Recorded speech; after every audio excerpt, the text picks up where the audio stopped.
देखिए, आज का जो टॉपिक स्टार्ट होने वाला है वो हिंदी मीडियम वाले बच्चों के लिए स्पेशली है। हिंदी मीडियम वाले बच्चे जो कि बायो फर्टिलाइजर्स है, जैविक उर्वरक हो गया, खाद हो गया, मैन्योर और फर्टिलाइजर्स जो कि उर्वरक हैं, इनको पढ़ने वाले हैं हम। तो आज का टॉपिक हमारा हिंदी मीडियम वाले बच्चों के लिए है प्रॉपर।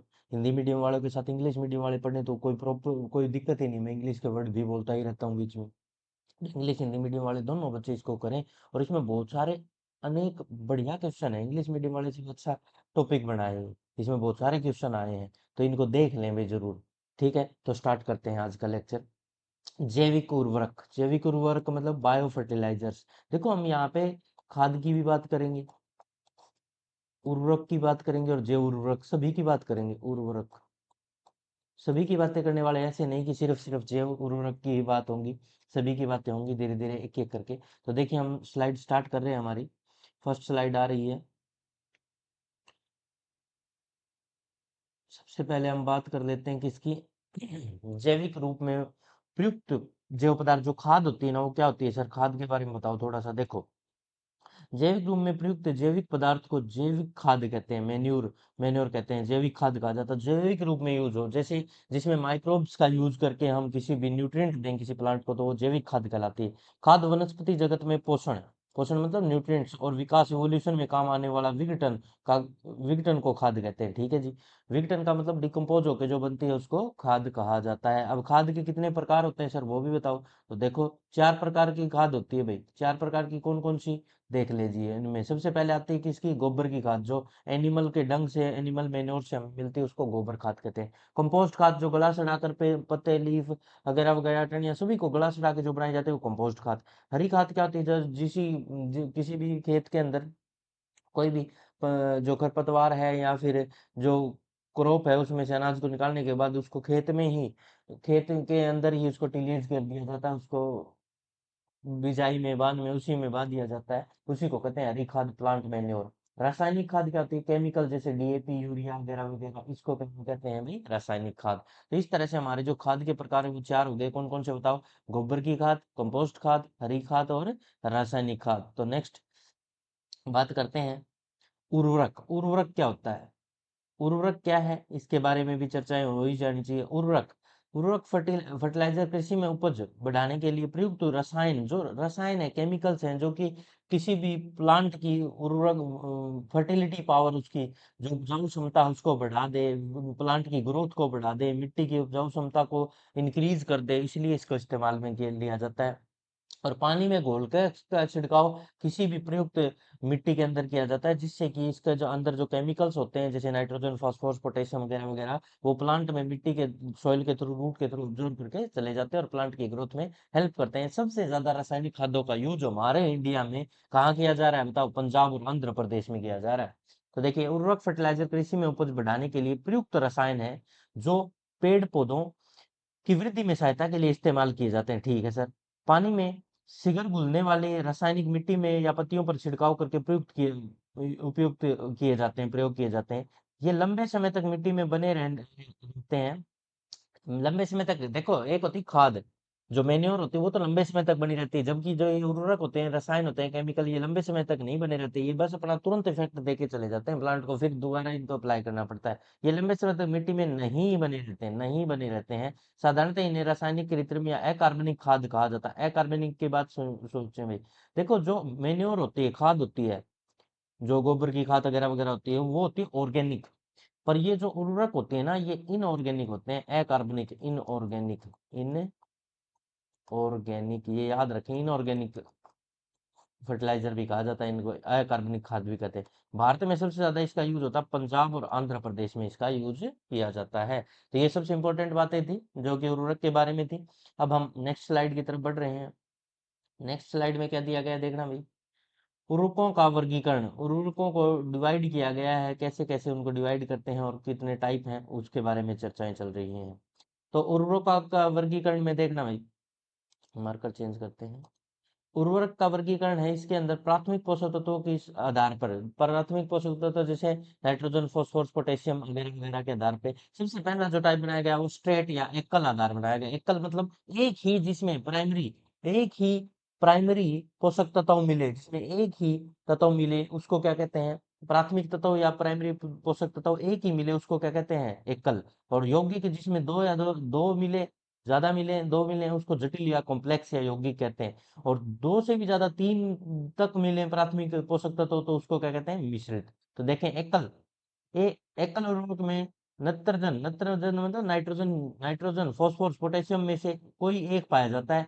यूरिया जैसे नाइट्रोजन रहती है, पोटास में पोटेशियम मिलता है, और अमोनियम सल्फेट में नाइट्रोजन मिलता है, एसएसपी सिंग, सिंगल सुपर फॉस्फेट में फॉस्फोरस मिलता है। तो इस तरह से ये कह रहा है कि ये सारी जो भी तुम पढ़ रहे हो ये सारी किसके एग्जांपल है, एकल के स्ट्रेट फर्टिलाइजर के, ठीक है। यौगिक या जटिल या कॉम्प्लेक्स फर्टिलाइजर क्या होते हैं, दो प्राथमिक पोषक तत्व जिसमें मिले, जैसे डीएपी, डीएपी में डाई अमोनियम फॉस्फेट, नाइट्रोजन और फॉस्फोरस दोनों मिलते हैं, तो इस तरह से याद होगा। नाइट्रोजन फॉस्फेट, अमोनियम फॉस्फेट में नाइट्रोजन और फॉस्फोरस, पोटेशियम नाइट्रेट में भी नाइट्रोजन फॉस्फोरस, दो दो मिलते हैं, तो इसको जटिल या कॉम्प्लेक्स कहा जाता है। मिश्रित, जिसमें तीन तीन प्राथमिक तत्व पाए जाएं, जैसे नापाक तीनों मिले 19 19 19 के रेशियो में, उनको कहा जाता है मिश्रित या मिक्स्ड उर्वरक या फर्टिलाइजर कहा जाता है। बताओ यहाँ तक किसी को कोई डाउट है क्या? नहीं है तो आगे नेक्स्ट स्लाइड की तरफ बढ़ते हैं। उर्वरकों के प्रयोग की विधि, देखो ये इंपॉर्टेंट, ये डेफिनेशंस आती हैं एग्जाम में, मैंने देखी है बहुत बार। ये डेफिनेशन क्या क्या है देख लीजिए। पहले रफ कर दूं। हाँ, अब देखते हैं क्या क्या डेफिनेशन है। सबसे पहले उर्वरकों के प्रयोग की विधि, उर्वरकों को दो तरीके से यूज किया जा सकता है सर। खड़ी फसल में उर्वरक को डाल दें तो एक तरीका, और बुआई के समय भी, हम बुआई हो रही होती है उस समय भी उर्वरक को डाल सकते हैं सर। तो जो खड़ी खड़ी फसल के अंदर डाला जाता है ना सर, खड़ी फसल के अंदर उर्वरक देने को टॉप ड्रेसिंग कहा जाता है। क्या कहा जाता है? टॉप ड्रेसिंग, टॉप ड्रेसिंग, ठीक है सर, टॉप ड्रेसिंग। और हिंदी में भी ये लिखा हुआ टॉप ड्रेसिंग कहते हैं, ठीक है सर। और बुआई के समय, उर्वरक देने के समय को क्या कहते हैं sir? Basal dose, basal dose कहते हैं, या फिर बेसल फर्टिलाइजर, या बेसल मेन्योर। बेसल फर्टिलाइजर भी कह सकते हैं, फर्टिलाइजर डाली तो फर्टिलाइजर, और मेन्योर डाला तो बेसल मेन्योर भी कह सकते हैं। बेसल वर्ड कब यूज होगा? जो बुआई के समय यूज हो, ठीक है। बेसल वर्ड बुआई के समय यूज होता है, जबकि टॉप ड्रेसिंग वर्ड जो खड़ी फसल के अंदर कोई फर्टिलाइजर डाला जाए, उर्वरक डाली जाए, तो उसको क्या कहते हैं? Top dressing. और बुआई के समय डाली जाए उसको बेसल वर्ड यूज किया जाता है, ठीक है। तो आगे नेक्स्ट स्लाइड की तरफ बढ़ते हैं। नेक्स्ट स्लाइड में क्या है? उर्वरकों के प्रयोग की विधि। उर्वरकों के प्रयोग की विधि सबसे अच्छी बताओ कब होती है? जो सिंचाई का समय होता है ना सर, उस समय उर्वरक डालनी चाहिए, जिसको हम फर्टिगेशन भी कहते हैं, फर्टिगेशन के नाम से जानते हैं। देखो, उर्वरकों के प्रयोग की विधि सबसे अच्छी मानी जाती है, पानी के साथ उर्वरक देने की क्रिया को फर्टिगेशन कहा जाता है। फर्टिगेशन में जो उनकी एफिशिएंसी होती है, इनकी जो क्षमता होती है वो बढ़ जाती है किसी की भी। जैसे यूरिया की एफिशिएंसी 46% है, तो वो 80% तक इंक्रीज हो जाएगी। यूरिया, अमोनिया सल्फेट, पोटैश, ये सारे के इसके एग्जांपल है जो हमें फर्टिगेशन के दौरान डालनी चाहिए। इरिगेशन, जब पानी की सिंचाई कर रहे हो खेत के अंदर, उस दौरान हम अगर पानी देते समय कोई भी फर्टिलाइजर दे रहे हैं तो उसको फर्टिगेशन कहते हैं। और फर्टिगेशन के दौरान जो फर्टिलाइजर दी जाती है उसका इफेक्ट नॉर्मल फर्टिलाइजर देने से खेत से बहुत ज्यादा होता है, और वो अच्छा माना जाता है सबसे। सही है भाई, नेक्स्ट स्लाइड की तरफ बढ़ते हैं। कहाँ गया मार्कर? जैविक खेती, ऑर्गेनिक फार्मिंग। जैविक खेती या ऑर्गेनिक फार्मिंग क्या होती है, देखना भाई। जैविक या ऑर्गेनिक फार्मिंग के बारे में चर्चाएं कर ली जाए। देखिए, जैविक का मतलब है भाई रसायनों का, केमिकल का, इंसेक्टिसाइड का, पेस्टिसाइड का, कीटनाशक का, शाकनाशक का, इनका किसी का भी प्रयोग ना किया जाए, और कार्बनिक ढंग से खेती की जाए, जिसमें कोई भी केमिकल का यूज ना हो, उसको कहते हैं जैविक खेती भाई, ऑर्गेनिक फार्मिंग कहते हैं जिसको। जैविक खेती या ऑर्गेनिक फार्मिंग क्या होती है? देखिए, उत्पादन की ऐसी टेक्निक जिसमें किसी भी प्रकार का कोई रासायनिक उर्वरक, रासायनिक कीटनाशी, रासायनिक शाकनाशी, वृद्धि नियंत्रण काम में नहीं लिए जाते, कोई भी केमिकल से वो हर्बिसाइड, इंसेक्टिसाइड, पेस्टिसाइड किसी को यूज नहीं करते। जैविक खेती में केवल एक कार्बनिक खाते हैं, जैविक कीटनाशक या जैविक शाकनाशी। कार्बनिक खाते में मतलब मैन्योर यूज की जाएगी। जैविक कीटनाशी मतलब क्या हो गया? बायो इंसेक्टिसाइड का, बायो इंसेक्ट्स का यूज करेंगे, बायो हर्बिसाइड्स का यूज करेंगे, इनका यूज करते हैं, ठीक है सर। सब्जियों में 5 से 7.5 टन, 5 से 7.5 ton hectare per hectare vermi को कंपोस्ट का उपयोग किया जाता है। यहाँ तक कोई डाउट है तो बोल दें भाई। नेक्स्ट स्लाइड की तरफ बढ़ रहे हैं। नेक्स्ट स्लाइड में क्या दिया गया है? कुछ बातें जो याद रखने योग्य हैं उन पे ध्यान दें। तो नेक्स्ट स्लाइड बोलती है, फलदार पौधों में 5 किलोग्राम पर पौधा उपयोग किया जाता है वर्मी कंपोस्ट का, ठीक है सर। फूलों में फूलों की क्यारियों में 1 से 2 किलोग्राम वर्ग मीटर वर्मी कोस्ट वर्मी कंपोस्ट डालते हैं, ठीक है। गेहूं, मक्का, बाजरा आदि में 5 टन प्रति हेक्टेयर वर्मी कंपोस्ट उपयोग किया जाता है। प्रति पर हेक्टेयर कितना, 5 टन तक यूज किया जाता है। राष्ट्रीय जैविक खेती अनुसंधान केंद्र गाजियाबाद में स्थित है भाई। राष्ट्रीय जैविक अनुसंधान केंद्र कहाँ पे स्थित है, गाजियाबाद में स्थित है। ये याद रखने योग्य बातें हैं, इनको ध्यान रखें। नेक्स्ट स्लाइड की तरफ बढ़ते हैं। भारत में जैविक खेती को बढ़ावा देने के लिए राष्ट्रीय जैविक खेत कार्यक्रम 2000 में सरकार द्वारा लागू किए गए, शुरू किए गए। 2000 सन 2000 में भारत में जैविक खेती का बढ़ावा देने के लिए पहली बार जैविक खेती को जो बढ़ावा दिया गया, राष्ट्रीय जैविक खेती कार्यक्रम 2000 में भारत सरकार द्वारा शुरू किए गए। तो याद रखने की बात, भारत सरकार ने कब स्टार्ट किए, 2000 में। विश्व में विश्व के विश्व में सर्वाधिक जैविक खेती ऑस्ट्रेलिया में की जाती है भाई। हाँ, ये इंपॉर्टेंट क्वेश्चन है भाई। विश्व में वर्ल्ड वाइड सबसे ज्यादा जो खेती की जा रही है वो कहाँ की जा रही है भाई, कहाँ की जा रही है, ऑस्ट्रेलिया में। भारत में जैविक खेती का सर्वाधिक क्षेत्र मध्य प्रदेश को माना जाता है। भारत में एमपी है, और वर्ल्ड वाइड कौन है, ऑस्ट्रेलिया। ठीक है भाई। तो पूर्ण जैविक राज्य किसको माना जाता है, पूरी तरह से जो जैविक खेती पे बेस्ड है, ऑर्गेनिक स्टेट किसको माना जाता है, सिक्किम को माना जाता है, ठीक है। तो भारत ने पहली बार जो ये कार्यक्रम जैविक जैविक खेती को बढ़ावा देने के लिए 2000 में स्टार्ट किए। विश्व में सबसे ज्यादा ऑस्ट्रेलिया ही यूज करता है जैविक खेती की। भारत में अगर कोई स्टेट की बात करें तो कौन सा स्टेट है जो जैविक खेती का सर्वाधिक उपयोग करता है, मध्य प्रदेश है। और पूर्णतः जैविक खेती पे डिपेंडेंट स्टेट माना जाए तो सिक्किम माना जाता है। ऐसी मिट्टी जिसमें जैविक पदार्थ की मात्रा भार के अनुसार 20% से अधिक हो उसे जैविक मिट्टी या ऑर्गेनिक सॉइल कहते हैं। जैविक पदार्थ की मात्रा अगर 20% से ज्यादा मिल जाए ना, तो उसको मिट्टी को ही क्या कहा जाएगा, जिस मिट्टी में ये मिले, जैविक मिट्टी या ऑर्गेनिक सॉइल कहा जाने लगेगा, अगर उसमें 20% से ज्यादा जैविक पदार्थों की मात्रा मिलती है तो। अरे समझ में आया यहाँ तक। नेक्स्ट स्लाइड, जैविक उर्वरक क्या होती है, जैविक उर्वरक क्या है, इसके बारे में भी चर्चाएं की जाए। देखिए जैव उर्वरक क्या है। हाँ, पौधों में सुनिश्चित विकास के लिए नाइट्रोजन की आवश्यकता होती है, सबको पता है नाइट्रोजन चाहिए ही चाहिए किसी भी प्लांट को। रासायनिक उर्वरकों के अलावा शैवाल शैवाल जो होती हैं, जीवाणु होते हैं, बैक्टीरिया है, फंगस है, एल्गी है, कुछ कुछ प्रजातियां वायुमंडल नाइट्रोजन, वायुमंडल में 80% लगभग 72% के करीब नाइट्रोजन होती है, पर उसको मिट्टी के अंदर फिक्स नहीं किया जा सकता। उसको फिक्स करने की योग्यता हमारे पास नहीं है, किसी प्लांट के पास नहीं है। तो किसके पास है, बैक्टीरिया के पास है। कुछ बैक्टीरिया हैं जैसे कि राइजोबियम बैक्टीरिया, फ्रैंकिया है, एजोटोबैक्टर है, एजोस्पाइरिलम है, बैसिलस है, बहुत सारी स्पीशीज हैं जो जो क्या कर सकती हैं, एटमॉस्फेरिक नाइट्रोजन को जो 80% के करीब करीब फैली हुई है उसको पौधे के लिए मिट्टी के अंदर फिक्स करती है ताकि प्लांट को वो मिल सके। ये जैव उर्वरक का काम करता है। तो 80% का स्थिरीकरण कर मृदा तथा पौधों को देती है। और फसल, रासायनिक उर्वरकों में जो शैवाल जीवाणु पाए जाते हैं ना, ये प्रजातियां वायुमंडल नाइट्रोजन का 80% स्थिरीकरण कर मृदा और पौधों को देती है, और फसल में उत्पादकता की वृद्धि करती है। अरे समझ में आया सभी को। इस क्रिया को जैव नाइट्रोजन स्थिरीकरण कहते हैं, nitrogen fixation, biological nitrogen fixation कहा जाता है। इन सूक्ष्म जीवों को जैव उर्वरक कहा जाता है। ये जो जीव है, बैक्टीरिया है, फंगस है, जिनकी भी हम बातें कर रहे हैं, इन सबको क्या कहा जाता है, जैव उर्वरक कहा जाता है, जो कि 80% नाइट्रोजन को एटमॉस्फेयर से फिक्स करके मिट्टी के अंदर प्लांट को देते हैं ताकि प्लांट की ग्रोथ अच्छी हो। उन जीवों को ही जैव उर्वरक कहा जाता है। इसमें कोई डाउट है किसी को, नहीं है तो नेक्स्ट स्लाइड की तरफ बढ़ते हैं। देखिए ये कुछ डायग्राम में दिखाए गए हैं जैव उर्वरक, ये बैक्टीरिया दिखाए गए हैं जो कि नाइट्रोजन फिक्सेशन करते हैं। ये लेग्यूमिनस प्लांट में तो इनको राइजोबियम कहा जाता है, लेग्यूमिनस प्लांट में इनको क्या कहा जाता है, राइजोबियम। लेग्यूम दलहनी, लेग्यूम लेग्यूम्स के अंदर इनको क्या कहा जाता है, राइजोबियम, राइजोबियम बैक्टीरिया। कैजियोराइना और एलनस के अंदर इसको फ्रैंकिया के नाम से जाना जाता है। ठीक है भाई, याद रह जाएगा। नेक्स्ट स्लाइड की तरफ बढ़ते हैं। बैक्टीरिया भी कवर हुआ।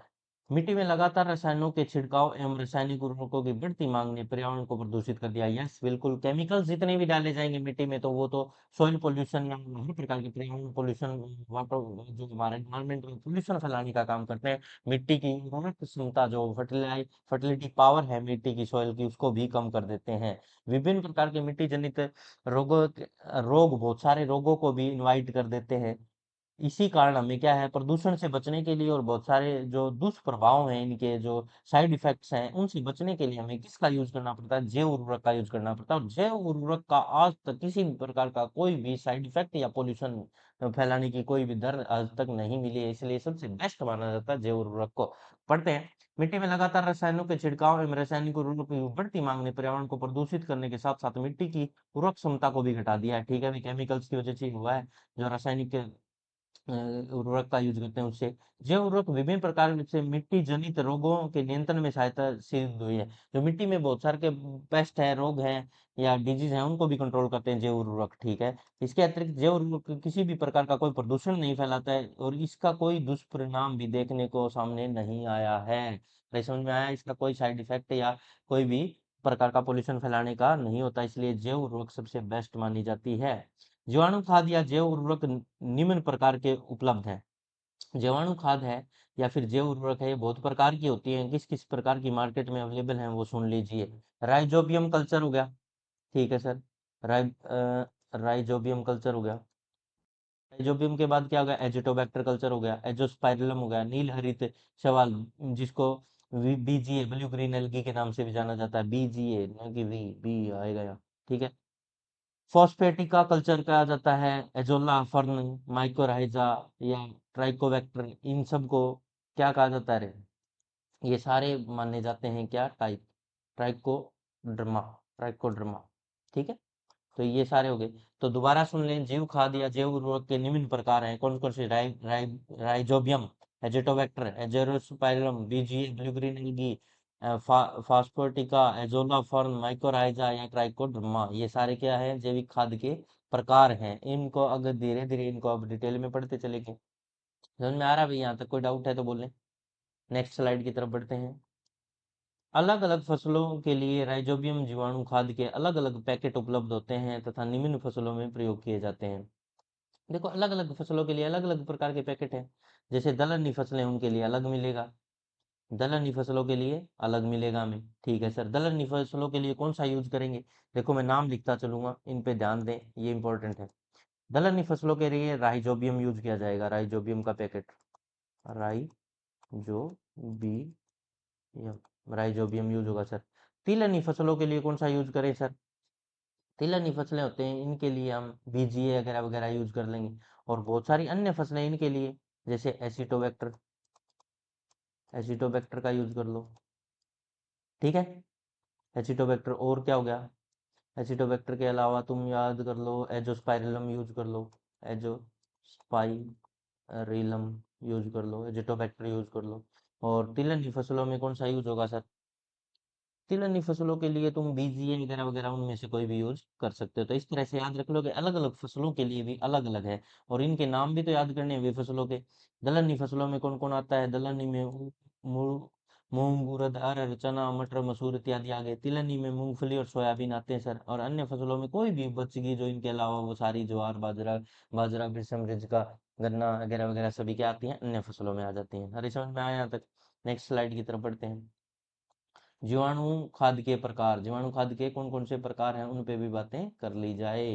तो देखिए भाई, ये इंपॉर्टेंट है ये स्लाइड, यहाँ से क्वेश्चन आ सकता है तुम्हारे एग्जाम में। नाइट्रोजन यौगीकरण, नाइट्रोजन फिक्सेशन करने वाले फसल जीवाणुओं के नाम, जैसे दलहनी फसलों में राइजोबियम, अभी बताया था मैंने राइजोबियम। लेग्यूमिनस प्लांट में राइजोबियम बैक्टीरिया मिलता है जो नाइट्रोजन फिक्सेशन का काम करता है। अन्य फसलों में एजिटोबैक्टर, एजोस्पाइरिलम या एजिटोबैक्टर का यूज कर लिया जाता है, एजिटोबैक्टर।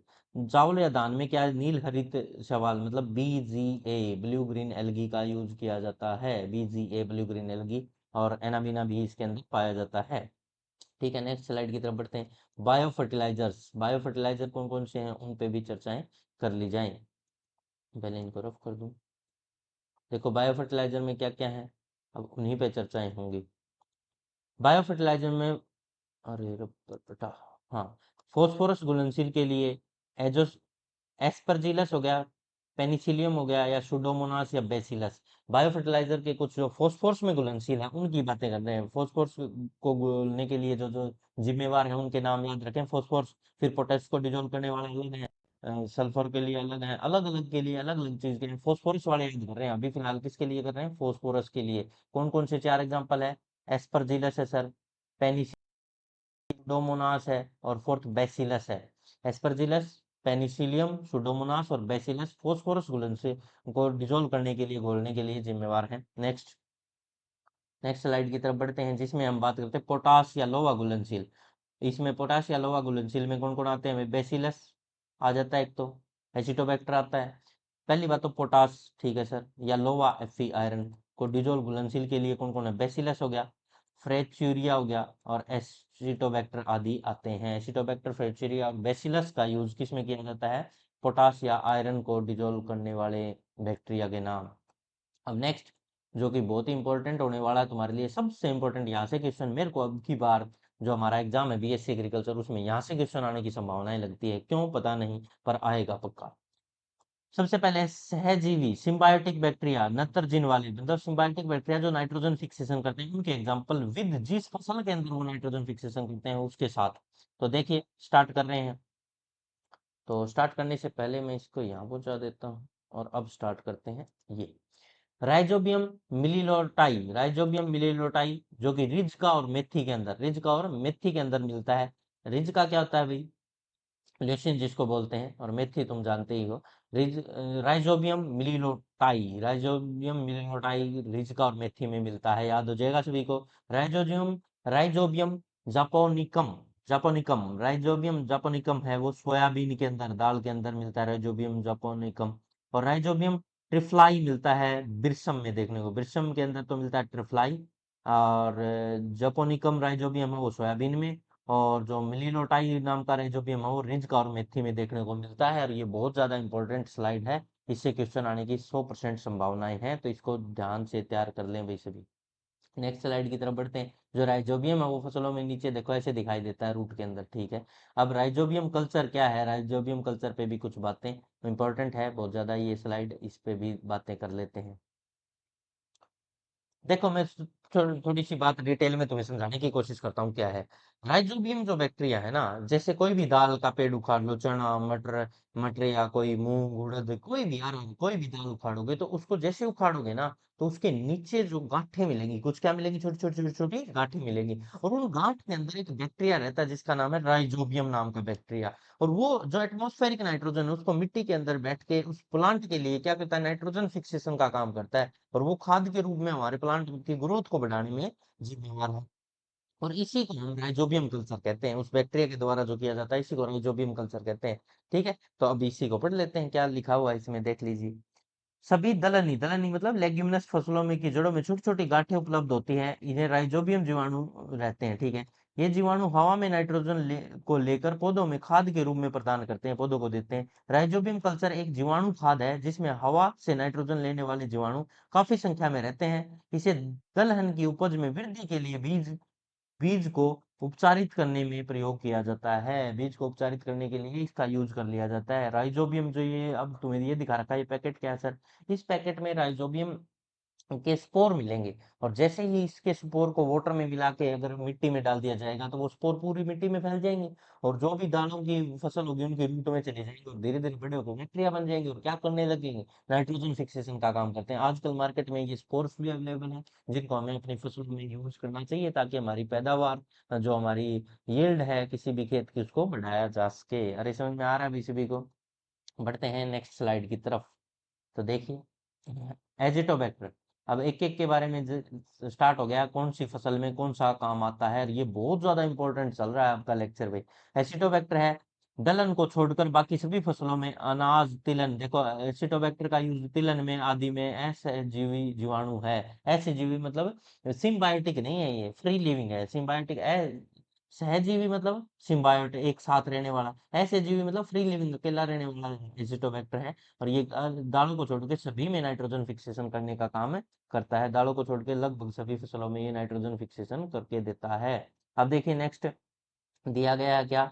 नेक्स्ट दिया है एजोस्पिरिलम। एजोस्पाइरिलम ये गन्ने में, ज्वार में, मैंने सोरगम और शुगर केन में सबसे इंपॉर्टेंट एजोस्पाइरिलम है भाई। एजोस्पाइरिलम किसी भी घास या ज्वार या गन्ना, इनमें सबसे ज्यादा नाइट्रोजन फिक्सेशन का काम कौन करता है? एजोस्पाइरिलम। याद रहना चाहिए एजोस्पाइरिलम सभी को, एजोस्पाइरिलम। और एसिटोबैक्टर सर, अन्य किसी भी फसल को दलहनी को छोड़ के एसिटोबैक्टर यूज किया जाता है। सर धान की खेती में कौन यूज किया जाता है? एजोला या बीजीए या साइनोबैक्टीरिया यूज किया जाता है। ऐसे ये याद रखने हैं तुम्हें, तुम्हारे काम आएंगे। ठीक है भाई। उसके बाद अब हम स्टार्ट करते हैं एजोला व नील हरित शैवाल। धान में बोला ना मैंने, एजोला या बीजीए, एजोला या ब्लू ग्रीन एल्गी है, वो कहाँ यूज की जाती है? एजोला या ब्लू ग्रीन एल्गी का यूज कहाँ होता है? धान के अंदर, पैडी फील्ड के अंदर। एजोला, एजोला एंड बीजीए, ये कहाँ यूज होते हैं? पैडी फील्ड में। पैडी, पैडी मतलब क्या होता है रे? धान में यूज किए जाते हैं, ये याद रखने योग्य बात है। ठीक है, नेक्स्ट स्लाइड की तरफ बढ़ते हैं। तो अब हमने क्या क्या याद किया है देखना, पीछे चलते हैं, तीनों रिवाइज फिर कराता हूँ। एसिटोबैक्टर है, ये किसी भी दलहनी को छोड़ के उसमें यूज किया जाता है। सबसे पहले राइजोबियम है, ये दालों में यूज किया जाता है सर। राइजोबियम है जो, ये किस में यूज होता है? राइजोबियम जितनी भी दालें हैं, दालों के प्रकार हैं, चाहे वो बिरसम हो, सोयाबीन हो, मेथी हो, रिचका हो, कुछ भी हो, उनमें यूज किया जाता है राइजोबियम। ठीक है सर, राइजोबियम कल्चर पढ़ लिया। फिर एसिटोबैक्टर है, ये दलहनी को छोड़ के सभी फसलों में, जैसे तिलहनी फसल है उनमें यूज किया जाता है, जो ऑयल सीड है उनमें यूज होता है। जो स्पाइरिलम है, ये गन्ना और ज्वार में मेनली यूज किया जाता है, सोरगम और शुगर केन में। ठीक है। एजोला और बीजीए, ब्लू ग्रीन एल्गी है, ये कहाँ यूज होते हैं? पैडी फील्ड में, धान में यूज होते हैं सर। ये भी याद हो गया मेरे को, बहुत बढ़िया। हम नेक्स्ट स्लाइड की तरफ चलते हैं। फोस्फोरस घुलनशील, पहले भी मैं बोल चुका हूँ, सुडोमोनास और बेसिलस की स्पीसीज है, ये फोस्फोरस डिजोल्विंग होती हैं। सुडोमोनास और बेसिलस वाली है, ये क्या है? फोस्फोरस डिजोल्विंग है। इसमें कोई डाउट है किसी को? सुडोमोनास और बेसिलस की स्पीसीज। अब है वीएएम, वेस्कुलर आर्बेस्कुलर माइकोराइजा। वेसिकुलर आर्बेस्कुलर माइकोराइजा, ये वो कवक या वो फंगस है जो फास्फोरस की अचलता बढ़ाती है, मतलब उसकी मोबिलिटी बढ़ाती है। फास्फोरस की, किसी भी प्लांट में फास्फोरस की कमी है, उसमें फास्फोरस को इंटेक नहीं कर पा रहा, ले नहीं पा रहा, तो उसकी मोबिलिटी को बढ़ाने के लिए इस फंगस का यूज किया जाता है, वीएएम, वेसिकुलर आर्बेस्कुलर माइकोराइजा। ये वो फंगस है जो कि बैक्टीरिया, किसी भी प्लांट के अंदर फास्फोरस की मोबिलिटी को तेज कर देती है, ताकि फास्फोरस का इंटेक अच्छे से कर सके वो प्लांट और उसकी ग्रोथ अच्छी हो सके। अब नेक्स्ट जो टॉपिक है, ये तो था बायो फर्टिलाइजर, जैविक खाद थी या उर्वरक थी सारी। अब बात करते हैं खाद और उर्वरक का, थोड़ा सा टॉपिक बाकी है, इस पे भी चर्चाएं कर लेते हैं। खाद और उर्वरक में क्या है? पोषक तत्व प्रदान करने के मुख्य स्रोत माने गए हैं भाई खाद और उर्वरक। देखो, खाद होती है जिसको मैन्योर बोला जाता है, इंग्लिश में मैन्योर। ये एक स्लो प्रोसेस से धीरे धीरे धीरे धीरे किसी भी न्यूट्रिएंट देती है, और इसमें न्यूट्रिएंट भी कम होते हैं, पर स्लोली लॉन्ग टाइम तक देती है। उर्वरक होती है, इसमें न्यूट्रिएंट्स ज्यादा होते हैं, पर ये लंबे समय तक नहीं देती, बस तुरंत उसका इफेक्ट दिखाई देता है, लंबे समय तक नहीं देता। और ये केमिकल होते हैं, ये इनऑर्गेनिक है, जो कि ये ऑर्गेनिक नेचर के होते हैं। ये कार्बनिक है, ये अकार्बनिक है। खाद है वो कार्बनिक होती है, जबकि उर्वरक होती है वो अकार्बनिक होती है। उर्वरक को किसी भी फैक्ट्री में, केमिकल इंडस्ट्री में बनाया जाता है, जबकि खाद को घरों में, खेतों में तैयार कर लिया जाता है। पेड़ पौधों की पत्तियां या फ्रूट्स वेजिटेबल्स के बचे हुए रेमिनेंट्स, या फिर पशुओं का डंग या एनिमल का कोई भी रिमेनिंग पार्ट, उनसे तैयार की जाती है खाद। जबकि उर्वरक है, ये केमिकल्स से तैयार की जाती हैं, ये फैक्ट्रियों में बनती हैं। ठीक है। और ये इनऑर्गेनिक होती है उर्वरक। ठीक है, तो इनके बारे में फुल चर्चाएं करने वाले हैं इस लेक्चर में अब हम, है ना? तो चलिए स्टार्ट करते हैं। जैविक रूप में प्रयुक्त जैव को तो जैविक खाद कहा था, जो जैविक रूप में यूज हो उनको तो जैविक खाद कहा जाता है। जो जो हमें वो पोषण करता है और विकास में हेल्प करते हैं, ये बातें हो चुकी ना हमारी? हाँ, हो चुकी सर। और इसके जो खाद होती है, मैन्योर होती है, उसके चार टाइप बताए थे मैंने, याद हो तो तुम्हें? चार प्रकार की होती है: गोबर की खाद, कंपोस्ट खाद, हरी खाद और रासायनिक खाद। अब इन्हीं पे चर्चाएं हमारी चलने वाली है, और स्टार्ट करते हैं। खिलान वाले खाद, गोबर खाद क्या है, उसके क्या क्या यूज हैं, देखिए। यह भारत में सबसे ज्यादा प्रचलित और सबसे अधिक पोषण प्रदान करने वाली खाद मानी जाती है गोबर की खाद। गोबर कहाँ से मिलता है? गोबर की खाद गौशालाओं अवशेषों या पशु चारों के अवशेषों से बना होता है गोबर। ठीक है भाई, पशु जो खाता है उसका जो वेस्ट मटेरियल है उसको ही गोबर बोला जाता है, डंग बोला जाता है, जिसको गोबर की खाद के रूप में यूज करते हैं। गोबर की खाद के फायदे क्या क्या हैं वो भी देख लीजिए। गोबर की खाद के क्या क्या फायदे हैं, देख लेते हैं।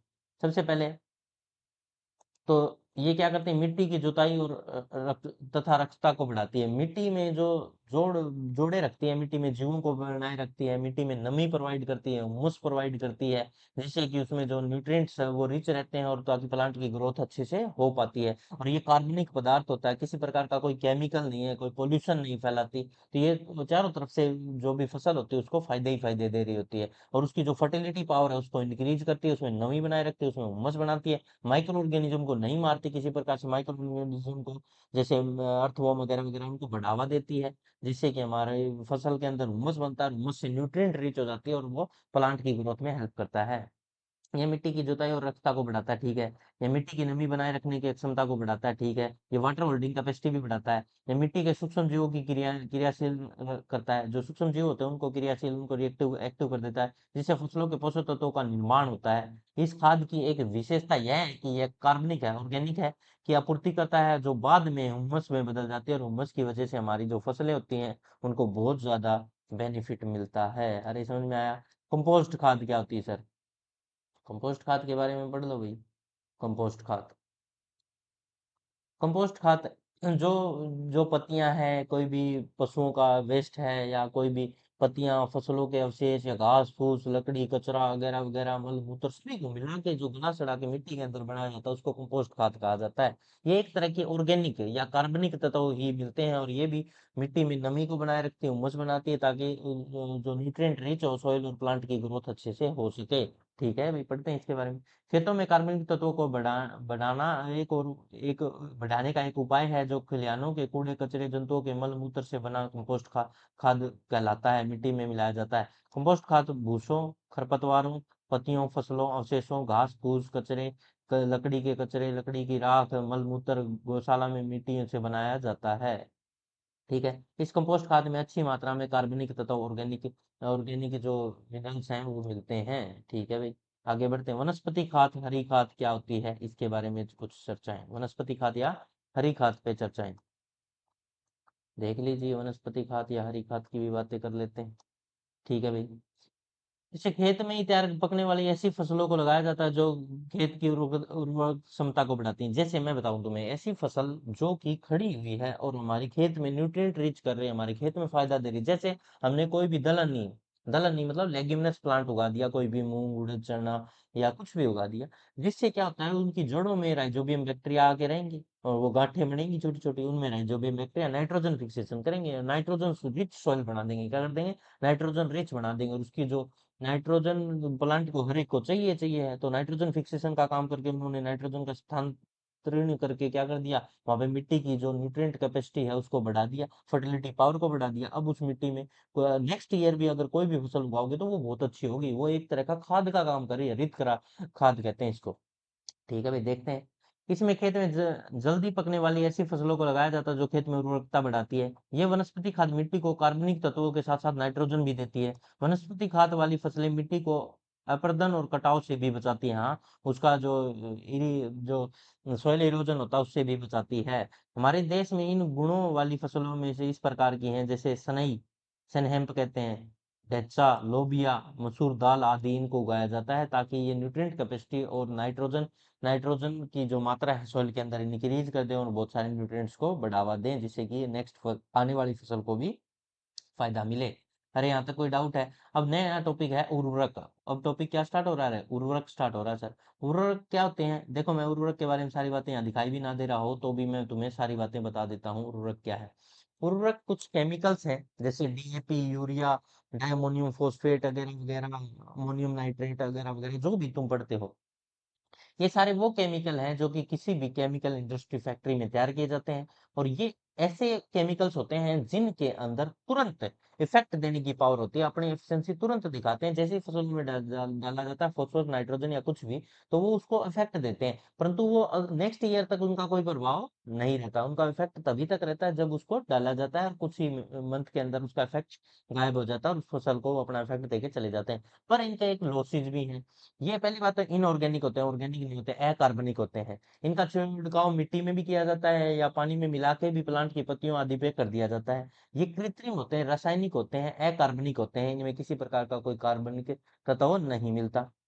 और इनसे एक सबसे बड़ा नुकसान है, ये पोल्यूशन फैलाते हैं, मिट्टी का, वाटर का, सबका पोल्यूशन करते हैं। तो इनको अच्छा नहीं माना जाता, फिर भी ये तुरंत इफेक्ट देने के लिए यूज लिए जा रहे हैं, केमिकल इंडस्ट्री में इनको तैयार किया जाता है। ये इनऑर्गेनिक नेचर के होते हैं, ये सारी बातें इसमें लिखी हुई है। अरे समझ में आया या नहीं आया? नेक्स्ट स्लाइड की तरफ बढ़ते हैं। नेक्स्ट स्लाइड में क्या दिया गया देखना। मिट्टी की उर्वरकता एवं उर्वरक, मिट्टी की जो उर्वरकता बढ़ाने वाले जो तत्व हैं 17 माने जाते हैं, 17 तत्व, और वो कौन कौन से हैं देख लीजिए, हम याद कर लेंगे सभी को।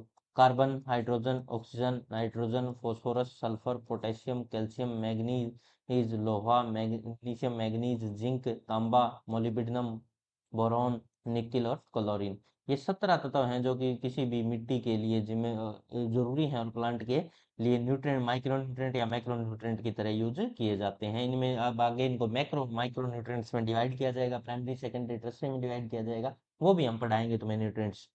उर्वरकों के प्रकार, उर्वरकों के प्रकार में सबसे पहले बायो फर्टिलाइजर्स होते हैं। बायो फर्टिलाइजर अभी अभी हमने पढ़ लिए। फिर उर्वरक होता है और एक खाद होता है, उर्वरक और खाद होता है, तो इनके बारे में भी चर्चाएं कर लें। और उर्वरक और खाद में डिफरेंस क्या है, ये बात बहुत जरूरी है, ये सीखना ही चाहिए हर किसी को। तो देखिए इसके बारे में चर्चाएं कर लेता हूँ।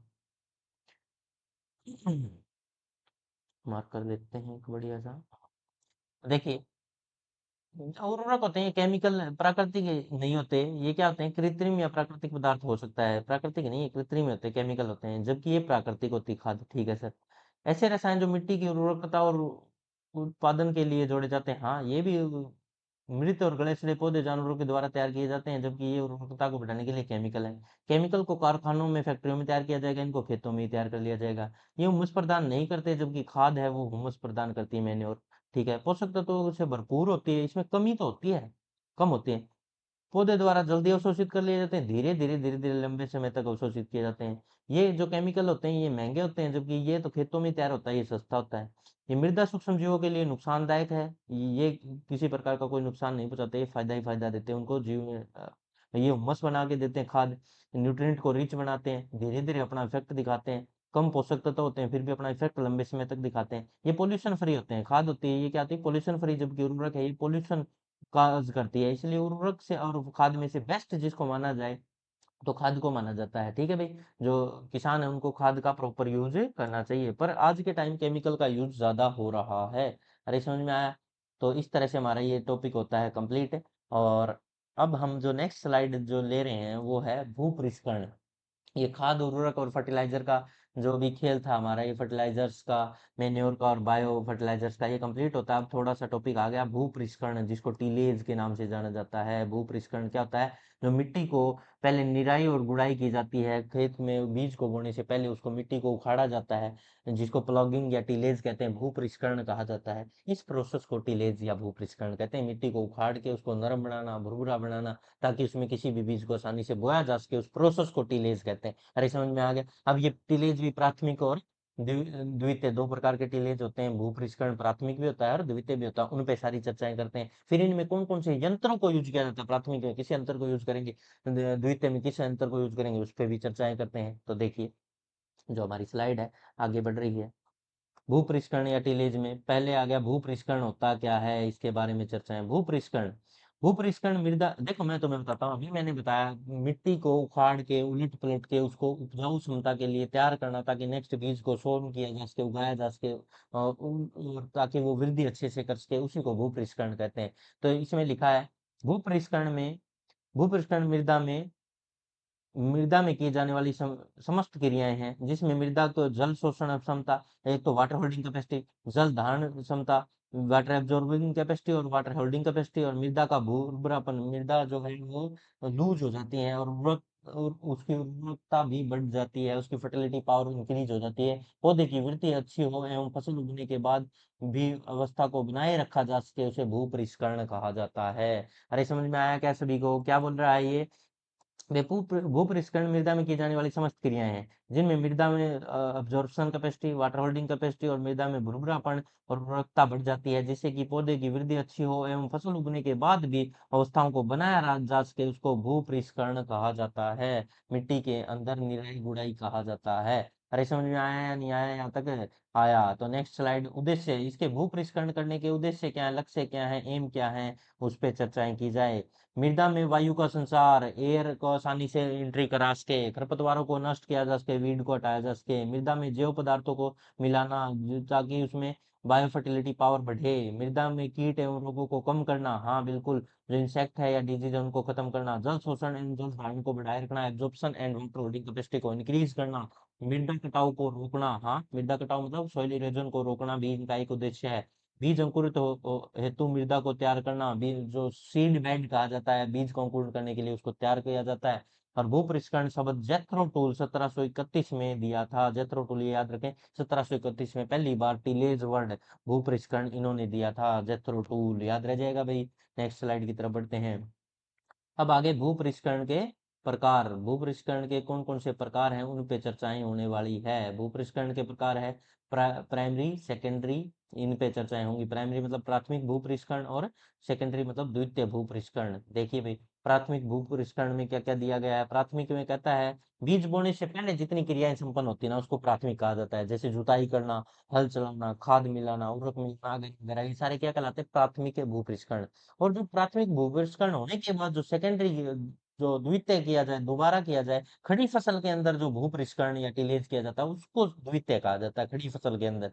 और जो फसल उगाने से पहले किया जाए उसको क्या कहते हैं, प्राथमिक। तो देखिए, प्राथमिक भूपृष्ठकरण में बीज बोने तक की सभी क्रियाएं आपकी संपन्न होती है, जैसे जुताई करना, हल चलाना, खाद उर्वरकों को मिलाना इत्यादि, ठीक है भाई। और अब द्वितीय में क्या कहेगा, खड़ी फसल के अंदर जो भूपृष्ठकरण किया जाता है ना उसको कहते हैं द्वितीय। तो देखिए, द्वितीय की चर्चाएं कर ली जाए।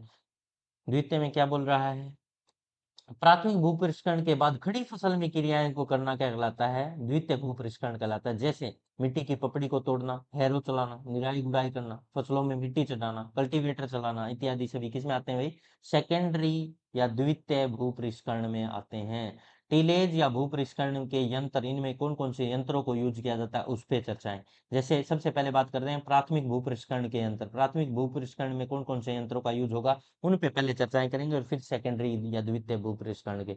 तो मिट्टी मिट्टी काटने वाले जितने भी देसी हल हैं वो सारे प्राथमिक भूपृष्ठकरण में आते हैं। ये डायग्राम ट्रैक्टर का है, ये हल नहीं है, वो आगे हल दे रखे हैं वो दिखाऊंगा मैं तुम्हें। मिट्टी चलाने वाले जो देसी यंत्र हैं, जितने भी हल हैं वो सारे देसी हल वगैरह वगैरह, पंजाब हल, UN 12, विक्ट्री विक्ट्री 12, ये सारे जितने भी प्रकार के हल है, एक हत्थे वाले हल, दो हत्थे वाले हल, जितने भी हल हैं, देसी हल, सबाश हल, सब क्या कहलाएंगे, प्राइमरी, जो प्राथमिक भूपृष्ठकरण में यूज होने वाले हल माने जाते हैं। जिसमें मिट्टी पलटने वाले यंत्र, आगे मिट्टी पलटने वाले यंत्र जो तुम्हें यहाँ डायग्राम में दिखाया भी गया है, ये मिट्टी पलटने वाला यंत्र है। जो पंजाब हल है, UPN 12 है, विक्ट्री 12 है, ये मिट्टी पलटने वाले यंत्र है, और ये प्राइमरी या प्राथमिक भूपृष्ठकरण में यूज होते हैं। नेक्स्ट स्लाइड की तरफ बढ़ते हैं। एक हत्थे वाले हल जैसे दिखाया गया है यहाँ पे, एक हत्थे वाले हल दिखाए गए हैं, देसी हल, साबास हल और मेस्टन हल दिखाया जाता है, ऐसा ऐसा इसका यूज किया जाता है। और ये भी प्राथमिक भूपृष्ठकरण में आते हैं। दो हत्थे वाले हल जो पुराने समय में यूज होते थे वो ये रहे, इनमें भी UN 12, विक्ट्री 12 या पंजाब हल शामिल है। ठीक है, आगे बढ़ते हैं। शक्ति के आधार पर बैलों के द्वारा चलाए जाने वाले देसी हल या सबास हल जिसको कहते हैं, ये देखो डायग्राम में भी दिखाया गया है। नेक्स्ट, ट्रैक्टर द्वारा चलाए जाने वाले हल, हल कोई भी हो, प्लो कोई भी हो, वो सारे इसी में आते हैं। डिस्क हल और अनुपृष्ठ हल जिसको बोला जाता है, ये देखो तिरछा चलता है ट्रैक्टर के साथ और मिट्टी के अच्छे से उखाड़ता है मिट्टी को, ठीक है। मोल्ड बोर्ड हल जो मिट्टी को पलटने वाला हल है, ये एडवांस है। प्राइमरी प्राइमरी में प्राइमरी जो है या प्राथमिक भूपृष्ठकरण उसमें सबसे एडवांस इसको माना जाता है, मोल्ड बोर्ड हल, मिट्टी पलटने वाला हल। यहाँ तक कोई डाउट है किसी को मोल्ड बोर्ड हल या मिट्टी पलटने वाले हल में? ठीक है भाई, आगे बढ़ते हैं। नेक्स्ट है द्वितीय भूपरिष्करण के यंत्र। द्वितीय भूपरिष्करण के यंत्र स्टार्ट हो गए सर। द्वितीय मतलब सेकेंडरी जो टीलेज है उसके यंत्र कौन कौन से यूज होंगे, उसमें कौन कौन से डिवाइस यूज होते हैं देख लीजिए। हैरो यूज होती है, कल्टीवेटर यूज होता है, खुरपी होती है, फावड़ा होता है। हैरो, कल्टीवेटर, खुरपी और फावड़ा। सर ये कल्टीवेटर प्राइमरी में भी था, हाँ कल्टीवेटर को प्राइमरी में भी यूज कर लिया जाता है और सेकेंडरी में भी। और ये क्वेश्चन फेमस है, ऐसा ऐसा इम्प्लीमेंट या ऐसा डिवाइस बताइए, ऐसा यंत्र बताइए जो प्राथमिक और द्वितीय भूपरिष्करण दोनों में यूज होता है, प्राइमरी एंड सेकेंडरी टिलेज में यूज होता है। तो कल्टीवेटर आंसर चला जाएगा, ऐसा क्वेश्चन कभी भी आया तो। अरे समझ में आ रहा है क्या? नेक्स्ट स्लाइड की तरफ बढ़ते हैं। द्वितीय भूपरिष्करण के यंत्र याद हो गए, हैरो, कल्टीवेटर, खुरपी, फावड़ा। इसमें सबसे पहले दिखाया गया है हैरो। हैरो का यूज करके दिखा रहा है ये हैरो किस किस प्रकार की हैरो हो सकती है। सारी हैरो जितनी भी हैं सभी किस में आते हैं, द्वितीय भूपृष्ठकण में। ये द्वितीय भूपृष्ठकण के मुख्य अंतर है, डिस्क हैरो, कमानीदार हैरो, डिस्क हैरो, कमानीदार हैरो, लिबर हैरो, तिकोनी हैरो, ब्लेड हैरो, सारी जो हैरो किस में आती है, सारी की सारी, अरे बताओ, द्वितीय भूपृष्ठकण में आती है सर सारी। और कल्टीवेटर है यह मेनली किस में यूज होता है, द्वितीय भूपृष्ठकण में, पर कभी कभी इसको किस में भी यूज कर लिया जाता है, प्राइमरी में भी यूज कर लिया जाता है, ये मैंने बताया, बार बार पूछा जाने वाला क्वेश्चन। ये मुख्यतः द्वितीय भूपृष्ठकण के लिए उपयोग में लिया जाता है, परंतु कभी कभी प्राथमिक में भी उपयोग में ले लिया जाता है। यह कड़ी फसल में निराई गुड़ाई के लिए उपयोग में लिया जाता है। खड़ी फसलों में जो निराई गुड़ाई की जाती है उनके बीच में वीड्स को वगैरह वगैरह को, या जो हार्ड पैनल बन गया, मिट्टी की पपड़ी जो कठोर हो गई, उनको रिमूव करने के लिए इसका यूज किया जाता है। और ये जो डिवाइस है ये हो कहलाती है, हो मतलब कस्सी जिसको कहते हैं हम, ठीक है, इसका यूज किया जाता है, हो।